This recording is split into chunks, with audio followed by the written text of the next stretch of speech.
Hello students, welcome to everyone in today's English class. In today's video, we will learn about the poem Have You Ever Seen?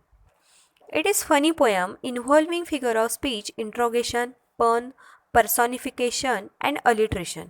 ये poem में हमें interrogation, पन, personification and alliteration जैसे figure of speeches देखने को मिलने वाले हैं. Poet asking us lots of funny questions. This is an interesting and funny poem where the poet has made us plenty of puns just for fun and enjoyment.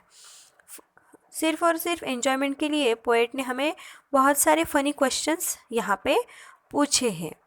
Here the reader is expecting to enjoy the play on words and appreciate how the same words can have different meaning.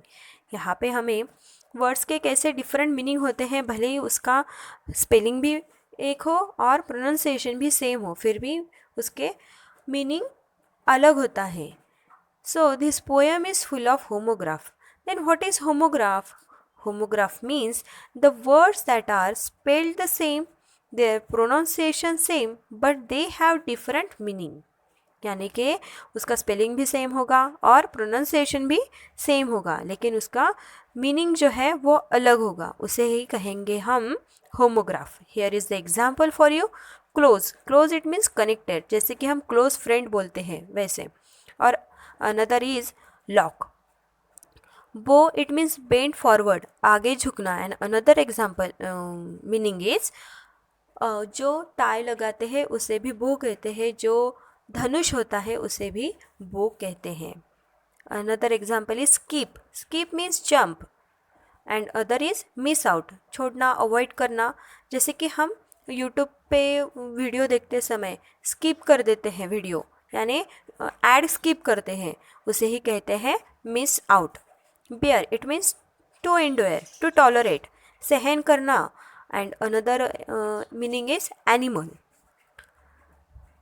Lead it is a metal and it is a and other meaning is be ahead of, यानी team का leader होना, team का head होना. You can see here the spelling is same, pronunciation is same, but the meaning is different. यहाँ पे हमने देखा कि स्पेलिंग भी सेम है, प्रोनाउंसिएशन भी सेम है, लेकिन मीनिंग अलग अलग निकलता है, तो उसे ही हम कहेंगे homograph.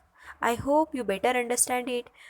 And the poem which we are going to learn is full of homograph and pun figure of speech. इसमें हमें होमोग्राफ्स भी देखने को मिलेंगे और ये poem full of pun figure of speech है. Then what is pun? Where when words with the same spelling or pronunciation are used in such a way that they convey more than one meaning, the figure of speech involved is called पन figure of speech. यानी जहाँ पे भी homographs use किए जाएंगे वो होगा pun figure of speech. When we use homographs in the poem is called pun figure of speech. For example, has the foot of the mountain in it owes. It is an example of pun figure of speech. And other important figure of speech is interrogation figure of speech. In poetry, when a question is asked not to get an answer but to emphasize a point or fact, it is an example of interrogation figure of speech. यानी जब भी poetry में poem question पूछता है लेकिन उसका कोई answer नहीं आता और कोई स्पेसिफिक मीनिंग भी नहीं है, लेकिन पोएट को खुद को एक्सप्रेस करना है, उसे फैक्ट बतानी है, तो वो ऐसे क्वेश्चन पूछता है, तो वो कौन सा फिगर ऑफ स्पीच होगा? Interrogation figure of speech. So let's begin the poem. First of all, I read the poem, so open your notebooks and listen carefully. Have you ever seen a sheet on a bed और a single hair from hammer's head? Have the foot of a mountain in its toes, and is there a pair of garden hose? Does the needle ever wing its eye? Why doesn't the wing of building fly? Can you tickle the rib of a parasol or open the trunk of a tree at all? Are the teeth of a rake ever going to bite? Have the hands of clock any left or right? Can the garden plot the deep and dark? And what is the sound of breeches spark? Let's begin the first stanza of the poem. Have you ever seen a sheet on a river bed or a single hair from a hammer's head? Has the foot of mountain any toes? And is there a pair of garden hose? First line is, have you ever seen a sheet on a river bed? It means क्या आपने कभी river के bed के ऊपर sheet देखी है क्या? Here bed has two meaning. First one is piece of furniture.